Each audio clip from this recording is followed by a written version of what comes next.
ಹಿಂದಿನ ಎಪಿಸೋಡ್ನಲ್ಲಿ ನೀವು ನೋಡಿದ್ರಿ, ಕಲ್ಯಾಣಮ್ಮ ಮದುವೆ ಆಗಿತ್ತು, ಒಂದು ಮಗು ಕೂಡ ಇತ್ತು. ವಿಶ್ವ ಅಂತ ಹೆಸರಿಟ್ಟಿದ್ಲು. ವಿಶ್ವ ಹುಟ್ಟಿದ ಮೇಲೆ ಅವಳಿಗೆ ಲೈಫೇ ಚೇಂಜ್ ಆಗೋಯ್ತು. ಕನಕಪುರದಲ್ಲಿ ಪರಿಸ್ಥಿತಿ ಹೆಂಗಿತ್ತು ಅಂತಂದರೆ, ಅವಳನ್ನ ನಂಬ್ಕೊಂಡವರೆಲ್ಲ ಅವರಿಂದ ದೂರ ಆಗ್ತಾರೆ. ಕಲ್ಯಾಣಮ್ಮನಿಂದ ಸಂಬಂಧಿಕರೆಲ್ಲ ಅವಮ್ಮಂಗೆ ಮನಸ್ಸಿಗೆ ನೋವಾಗೋ ಥರ ಮಾತಾಡ್ತಿರ್ತಾರೆ. ಆದರೂ ಕಲ್ಯಾಣಮ್ಮ ಎಲ್ಲನೂ ಸಹಿಸ್ಕೊಂಡು ಬಂದೇ ಬರ್ತಿರ್ತಾಳೆ. 4-5 ಮನೆಗೆ ಹೋಗಿ ಕೆಲಸ ಮಾಡಿ ಮಗುನ ಸಾಕ್ತಿರ್ತಾಳೆ. ಅವಳಿಗೆ ಬಡತನ ಎಷ್ಟಿರ್ತಂದರೆ ಹಾಲು ಕುಡ್ಸೋಕ್ಕೆ ಕೂಡ ದುಡ್ಡಿರೋದಿಲ್ಲ. ಮಗು ಹೊತ್ತಾಗ ನೀರು ಕುಡಿಸಿ ಸಮಾಧಾನ ಮಾಡ್ತಿರ್ತಾಳೆ.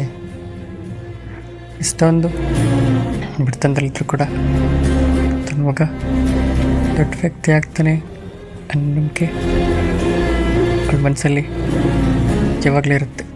ಇಡೀ ವಿಶ್ವನೇ ಅವನನ್ನು ಕೊಂಡಾಡಬೇಕು, ಆ ಥರ ನನ್ನ ಮಗನ್ನ ಬೆಳೆಸ್ತೀನಿ ಅಂತ ಅವಳು ಮನಸ್ಸಲ್ಲಿ ಅಂದ್ಕೊಂಡಿದ್ಲು.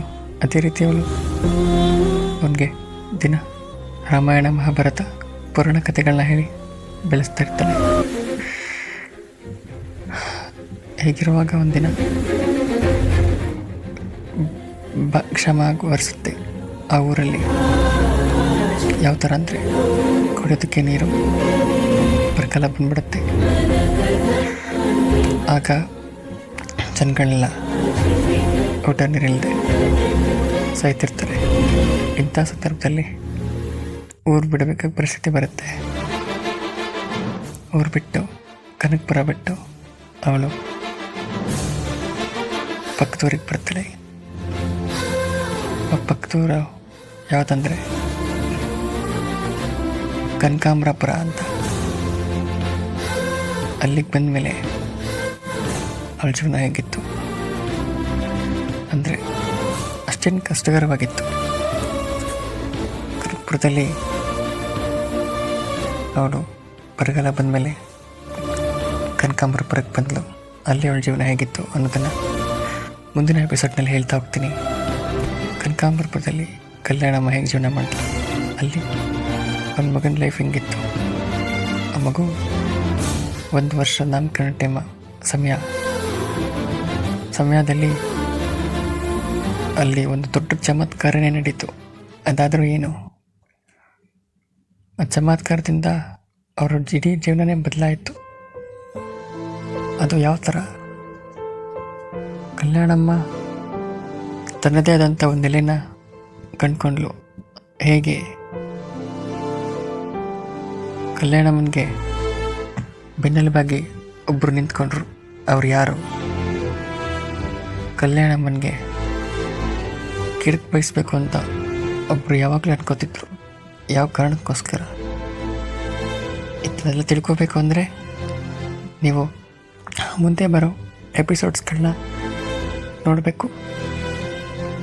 ಈ ಕಡೆ ಶಿವರಾಜ್ ಅನ್ನೋನು ಆಟೋದಲ್ಲಿ ದುಡ್ಡು ಮಾಡ್ತಾ ಇರ್ತಾನೆ. ಆಟೋ ಓಡಿಸ್ಕೊಂಡಿರುವಾಗಾದರೆ ಆಟೋ ಅಷ್ಟೇನೋ ಲಾಭ ಇರೋದಿಲ್ಲ. ಕೊನೆಗೆ ಅವನ ಲೈಫು ಏಕಾಂಗಿಯಾಗಿರುತ್ತೆ.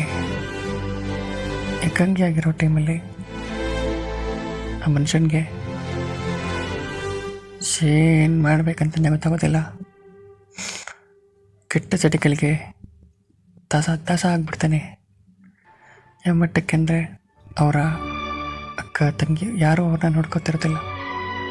ಅವನದೊಂದು ಹೊರದಾಗಿರೋ ಮನೆ ಇತ್ತು, ಅದರಲ್ಲಿ ಅವನು ಲೈಫ್ನ ಲೀಡ್ ಮಾಡ್ತಾಯಿರ್ತಾನೆ. ಅವನಿಗೆ ಮನಸ್ಸು ಎಷ್ಟು ಮಟ್ಟಕ್ಕೆ ಚಿಂತೆ ಇರ್ತಂದರೆ, ತನ್ನ ಮಗುಗೆ ಈ ಥರ ಇತ್ತಲ್ಲ ಅನ್ನೋ ನೋವಲ್ಲಿ ಅವನು ತನ್ನೆಲ್ಲ ನೋವು ಮನಸ್ಸಲ್ಲೇ ನುಂಗ್ಕೊಂಬಿಟ್ಟು ಸಾಲದಲ್ಲಿ ಮುಳುಗೋಗ್ಬಿಡ್ತಾನೆ. ಸಲದಲ್ಲಿ ಮುಳುಗಿರೋ ಟೈಮಲ್ಲಿ ಎಲ್ಲರೂ ಅವನಿಗೆ ತೊಂದರೆ ಕೊಡ್ತಾ ಇರ್ತಾರೆ, ಜನಗಳು ಹೇಳ್ತಾ ಇರ್ತಾರೆ. ಆದರೂ ಕೂಡ ಆ ಮನುಷ್ಯ ತನ್ನ ಮಾತೆ ನಡಿಬೇಕು, ತಾನು ಅಂದ್ಕೊಂಡಿದ್ದೆ ಆಗಬೇಕು, ನಾನೇ ಗ್ರೇಡು, ನಮ್ಮಿಂದನೇ ಎಲ್ಲ ಅನ್ನೋ ಅಹಮ್ಮಲ್ಲಿ ಬದುಕ್ತಾ ಇರ್ತಾನೆ. ಮುಂದೆ ಅವನಿಗೆ ನಾಮಕರಣಕ್ಕೆ ಕರೆ ಬರುತ್ತೆ. ಅಲ್ಲಿಗೆ ಹೋದಾಗ ಏನಾಯಿತು, ಅವರಿಬ್ಬರು ಭೇಟಿ ಆಗ್ತಾರ ಇಲ್ವಾ? 1 ವರ್ಷ ಆದಮೇಲೆ ಕಲ್ಯಾಣಮ್ಮನ ನೋಡೋದಕ್ಕೆ ಅವನು ಬರ್ತಾನೆ. ಮುಂದೇನಾಯಿತು, ಅವರಿಬ್ಬರು ಒಂದಾಗ್ತಾರ ಇಲ್ವಾ ಅನ್ನೋದನ್ನು ತಿಳ್ಕೊಬೇಕು ಅಂದರೆ ನಮ್ಮ ಎಪಿಸೋಡ್ಸ್ನ ನೋಡ್ತಾ ಇರಿ. ಇನ್ನು ಯಾರೆಲ್ಲ ನನ್ನ ಯೂಟ್ಯೂಬ್ ಚಾನೆಲ್ನ ಸಬ್ಸ್ಕ್ರೈಬ್ ಮಾಡ್ಕೊಂಡಿರೋ ಅವರೆಲ್ಲ ಈ ಕೂಡಲೇ ಸಬ್ಸ್ಕ್ರೈಬ್ ಮಾಡ್ಕೊಳ್ಳಿ. ಪೂರ್ತಿ ನೋಡಿದ್ರೆ ಮಾತ್ರ ಪೂರ್ತಿ ಅರ್ಥ ಆಗುತ್ತೆ, ಅರ್ಧಂಬರ್ಧ ನೋಡಿದ್ರೆ ಅರ್ಧಂಬರ್ಧ ಅರ್ಥ ಆಗುತ್ತೆ. ಐ ಹೋಪ್ ಈ ಕತೆ ನಿಮ್ಗೆಲ್ರಿಗೂ ಇಷ್ಟ ಆಗುತ್ತೆ ಅಂತ ಅಂದ್ಕೊಂಡಿದ್ದೀನಿ. Thank you for watching this audio. ಅಂದಾಗೆ ಈ ಕತೆ ನಿಮ್ಮದೇ ಕತೆ ಅಂತ ನೋಡಿ. ಇದು ಒಬ್ಬ ಅಂಧನ ಕತೆ. ಒಬ್ಬ ಅಂದರೆ ಈ ಕಥೆಯಲ್ಲಿ ಬರೋ ಎಲ್ಲ ಪಾತ್ರಗಳು ಕೇವಲ ಕಾಲ್ಪನಿಕ. ಇದರಿಂದ ಯಾರ ಮನಸ್ಸಿಗಾದರೂ ನೋವಾಗಿದ್ದಲ್ಲಿ ನಾವು ಜವಾಬ್ದಾರರಲ್ಲ. ಇದು ಕಥೆಯಾಗಿ ತಗೊಳ್ಳಿ. ಇದು ಯಾರು ಕೂಡ ಲೈಫಲ್ಲಿ ಅಳವಡಿಸ್ಕೊಳ್ಳೋಕೆ, ಇದರಲ್ಲಿ ಬರೋ ಒಳ್ಳೆಯ ಅಂಶಗಳನ್ನ ಮಾತ್ರ ಅಳವಡಿಸ್ಕೊಳ್ಳಿ ಅಂತ ಹೇಳ್ತಾ ನನ್ನ ಇವತ್ತಿನ ವೀಡಿಯೋನ ಮುಗಿಸ್ತಾ ಇದ್ದೀನಿ.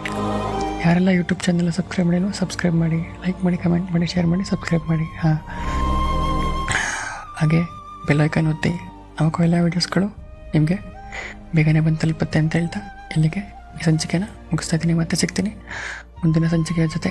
ನಾನು ನೈಟ್ ಸ್ಟಾರ್ ಹೇಮಂತಲ್ಲಿ ಕೊಡ್ತಾ ಇರಿ ಯೂಟ್ಯೂಬ್ ಚಾನೆಲ್. Thank you.